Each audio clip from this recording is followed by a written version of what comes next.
What's going on, you guys? Welcome back to the SFS channel. My name's Gavin, and today I've got some more fantasy football trade deadline advice for you guys. I've got 5 wide receivers to go out and target for the rest of this season and players that can really help your lineups the rest of the way. So before I get into today's video, make sure to like, comment, and subscribe to the channel and turn that bell on so you guys are notified whenever I come out with a new video. It really helps me out, and once we reach 1K subs here on the channel, I'm going to be giving away 10 draft guides completely free to my subs just for all the support you guys have been giving me. I really appreciate it, and you guys have taken this channel so far. So keep up that good work. Let's get into the video here, and let's get started.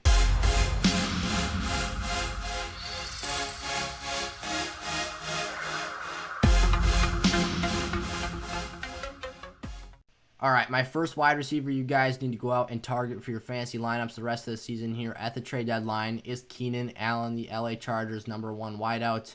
This guy is an absolutely phenomenal talent and is a guy who actually was viewed as having a very low floor coming into draft season this year, but has flourished with Justin Herbert as his quarterback.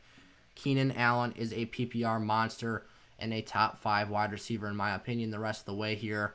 Justin Herbert feeds him the ball. And for a guy who is so good at running routes, he's constantly open and a safety blanket for a rookie quarterback and a guy who is very consistent on a week-to-week basis. Between Allen and Devontae Adams, these are 2 wideouts who really have a route running tree. These guys are amazing at what they do. They get open so easily, and it's so effortless to watch these guys just flash open and break defenders' ankles.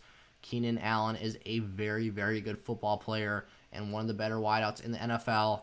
And there is a reason that he is being so productive with Justin Herbert. Allen has also been consistent in the touchdown aspect of the game. He's been very good in the red zone and has 3 TDs in his last 4 performances. So he's a guy that can be dependable down there, and Justin Herbert will lean on him the rest of the season. I think Keenan Allen, like I said, is a top 5 play moving forward and a guy you guys need to go out and target. Now, while I was recording my last video, a report came out from ESPN that there was an alleged accusation against Antonio Brown for some issue or conduct thing that hasn't really been specified yet at the time of this recording. I had this video prepped already, and Antonio Brown was my #2 wideout to go out and buy for the rest of the season. I'm going to keep things that way for now.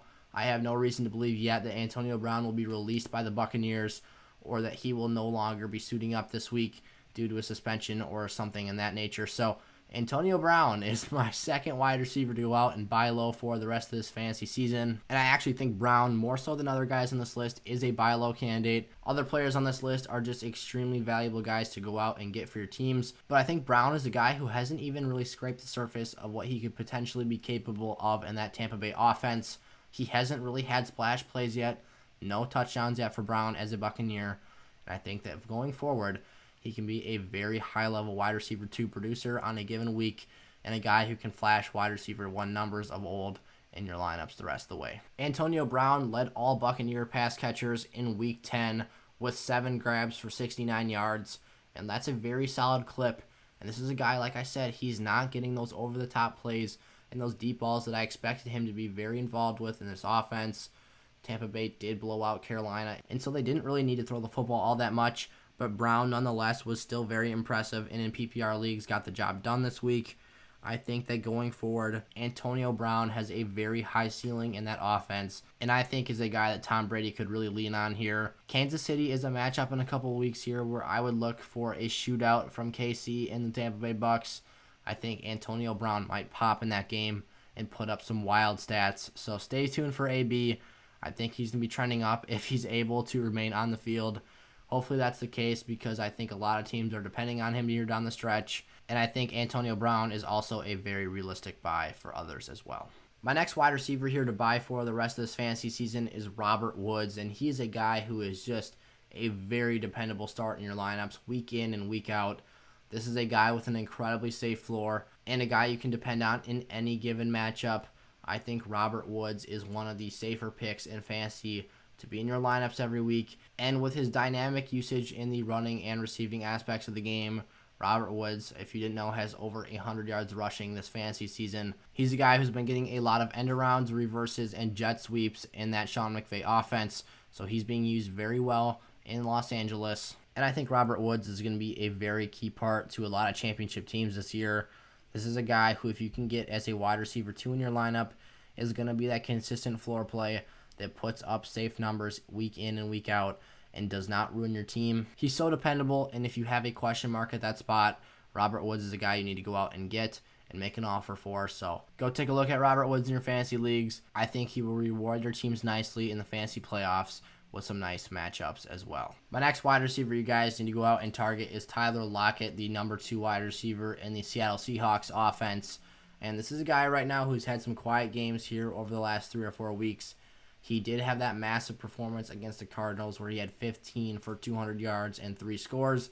But ever since, Tyler Lockett has been a very quiet fantasy producer and not quite that wide receiver 1 that people were expecting, not only from last season's production, but this year's hot start as well. I think a lot of fantasy owners are starting to panic on Lockett, and right now is the prime time to capitalize.